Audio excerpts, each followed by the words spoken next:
piensa, esta pregunta entronca mucho con la anterior, porque al fin y al cabo la interacción que una sociedad pueda hacer con el medio está muy en relación a la forma de vida o incluso a la tecnología que esta sociedad desarrolle o lleve a cabo, ¿no? Evidentemente, las formas de vida de las sociedades prehistóricas, fundamentalmente la de los cazadores-recolectores, tenían mínima incidencia en el medio. Eso no significa que la progresiva especialización en la caza de algunas especies sí llegara a mermar las poblaciones de estas. Posteriormente, en la prehistoria reciente, con la adquisición de la agricultura y la ganadería, estas sociedades sienten la necesidad de, en algunas ocasiones, generar zonas de cultivo, zonas de pastos, que eso implica la deforestación en algunos casos de algunos territorios. Pero también ten en cuenta que poblados donde la población era muy pequeña, donde las necesidades de generar recursos no eran muy amplias, por tanto estas zonas de cultivo tampoco lo eran, y por tanto la agresión hacia el medio también se puede considerar como mínima, ¿no? Cuando ya las sociedades se van desarrollando, los poblados se van haciendo cada vez más grandes, empieza a haber ya realmente una sociedad preestatal, y que ya desembocará posteriormente en una sociedad plenamente estatal, sí se verá esa afección en cuanto a la cantidad de recursos que se necesitan para sustentar a una población mucho mayor, y que por tanto sí va a haber una afección notable en el medio. También las últimas investigaciones están intentando demostrar qué afección a nivel de contaminación pudo suponer la adquisición de la metalurgia y los productos de esta metalurgia, cómo pudieron afectar o contaminar posiblemente ya elementos como cauces fluviales o incluso el agua, fruto de una actividad muy intensa de la metalurgia. Pero insisto, no podemos equipararlo a la de nuestras sociedades actuales industriales, evidentemente. Háblanos de las primeras comunidades campesinas.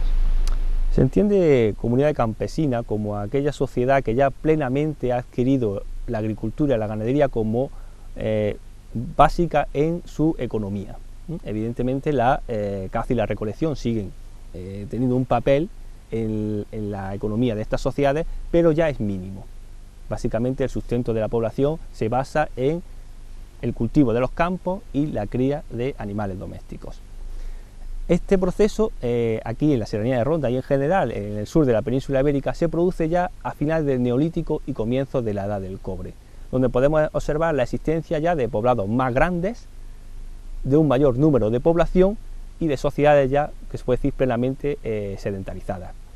Todo esto se traduce en su forma de vida, en la aparición de unos hábitats concretos, de poblados ya amurallados, que responde a la necesidad de delimitar un espacio y también de proteger al ganado del ataque y de los posibles peligros que podían suponer los animales salvajes que existían en ese momento, y también en la cultura material, en el desarrollo de una nueva tecnología y también incluso de una nueva ideología, que se traduce en la aparición de elementos como los megalitos, etcétera, ¿no?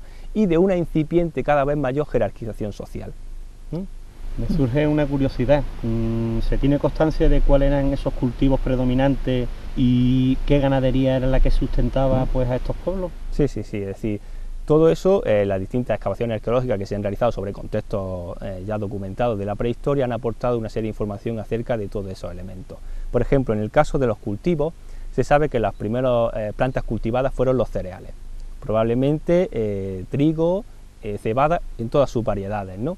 A estos también siguen plantas como el haba, como la lenteja, como el garbanzo, que además usaban para realizar un sistema de regeneración de la tierra. Es probable que alternaran cultivos de cereales con leguminosas para que la tierra no se agotara y a través de estos cultivos de leguminosas se regenerara, ¿no? En cuanto a los animales domesticados y incorporados a su nueva economía, pues encontramos primero los ovicábridos, es decir, la oveja y la cabra, a los que siguen el cerdo y los bóvidos, ¿no? Pero eso no significa que también se sigan usando todo el repertorio de elementos de la naturaleza en plan recolección, como por ejemplo, pues puede ser, aquí es muy importante, pues la bellota, la seta, los frutos salvajes. Imagínate, todas las plantas comestibles, muchas de las que ella, la memoria la ha olvidado, pero que si recurrimos, por ejemplo, a personas de generaciones más antiguas que la nuestra, nos hablarán de un repertorio de plantas comestibles extensísimo y que en la actualidad prácticamente no se usa. David, ¿cómo y cuándo se produce el proceso de los grupos cazadores-recolectores a las sociedades agropecuarias? Bueno, en la península ibérica, a partir del sexto milenio antes de Cristo, se empiezan ya a evidenciar los indicios de la aparición de la agricultura y la ganadería a través de todos los restos que antes hemos hablado en la pregunta anterior, ¿no? Luego, a partir del cuarto o quinto milenio ya se sabe fehacientemente que ese proceso de neolitización de las sociedades se ha producido, ¿no? Bien, el tema es el siguiente: ¿cómo se produce? La verdad es que hay gran controversia en los investigadores acerca de cómo se produce el fenómeno del paso de sociedades cazadoras-recolectoras a sociedades productoras de animales. Evidentemente hay un sector que defiende que es fruto de una influencia de poblaciones externas que traen una serie de avances tecnológicos y de forma de producción. Otros, sin embargo, defienden que es la evolución de poblaciones locales. Bien, yo creo que como todo en la prehistoria no se puede generalizar. En algunos territorios se produce este fenómeno, mientras que en otros se produce el anterior, ¿no? Yo creo que es un culmen de ambos factores. Por un lado, de la influencia, evidentemente, de elementos que proceden de otros territorios, ¿no? Como evidentemente está documentado anteriormente en el Próximo Oriente, la aparición de la agricultura y de la ganadería, y que son traídos por gentes o a través del contacto de unas poblaciones con otras, porque aunque parezca mentira, pero en la prehistoria la gente se mueve, y se mueve mucho. Y se mueve tanto que es capaz de tener contacto con poblaciones del norte de Europa, del norte de África, etc. Y por otro, la propia evolución de las poblaciones locales va a derivar en la aparición de estos nuevos sistemas de producción. Y dentro del contexto histórico del que estamos hablando, de la prehistoria más reciente, dentro del avance tecnológico, la serranía de Ronda, ¿en qué posición se situaría con respecto al resto de sociedades de nuestra periferia, de Europa, de África? Bueno, realmente, si hablamos de este proceso, la serranía de Ronda y zonas limítrofes se consideran como una de las áreas nucleares de la aparición del Neolítico en el sur de la península ibérica. O sea, tiene ese protagonismo respecto a este tema. Bueno, pues ya hemos visto de que ese proceso de pasar de habitar en refugios y en cuevas a pasar a los primeros asentamientos no fue una cosa radical ni mucho menos, sino que incluso pudieron cohabitar ambas formas de vivir, ¿no? Pero bueno, esas primeras cabañas, ¿cómo se construían? ¿Cómo fueron? ¿Dónde surgió esa idea? ¿Qué nos puedes comentar sobre este tema? El ser humano nunca ha abandonado las cuevas, bien como lugar principal de hábitat, en momentos muy antiguos de la prehistoria, bien como lugar de enterramiento, bien como lugar de refugio, bien como lugar simbólico. Probablemente hasta momentos muy recientes la cueva no se ha abandonado.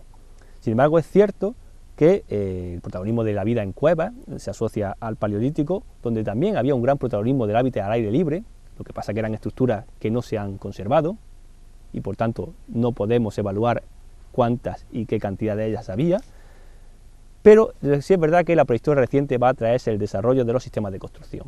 Con la sedentarización de las poblaciones aparecen los primeros poblados más o menos estables.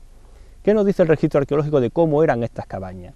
Bien, los yacimientos que se han excavado en el sur de la península ibérica en este periodo que hemos comentado de finales del Neolítico y principios de la Edad del Cobre, nos hablan de hábitats circulares, a veces con tendencia un poco oval, cabañas formadas por muros de mampostería de piedra que rara vez superan el metro de altura y una techumbre que suponemos de material vegetal. Hay que tener en cuenta que los restos conservados de las techumbres se cuentan, por así decirlo, con los dedos de la mano los que hay documentados, ya que al tratarse de materiales vegetales se han perdido. Y por tanto, los únicos indicios que tenemos sobre cómo eran los hábitats eran estos muros de mampostería de piedra que conformaban estas cabañas circulares. Es verdad que en algunos yacimientos aparecen pequeños restos de madera, pequeños restos de cordaje que se utilizó para unir esas estructuras, pero no mucho más. Y aquí es donde entra un poco esa propuesta, ese proyecto que nosotros hemos realizado aquí como lugar de investigación de cómo podrían ser esas cabañas a través de una disciplina que se conoce como la arqueología experimental. Del cúmulo de herramientas que utilizaba el hombre prehistórico, ¿sobre qué material estaban hechos y para qué se utilizaban?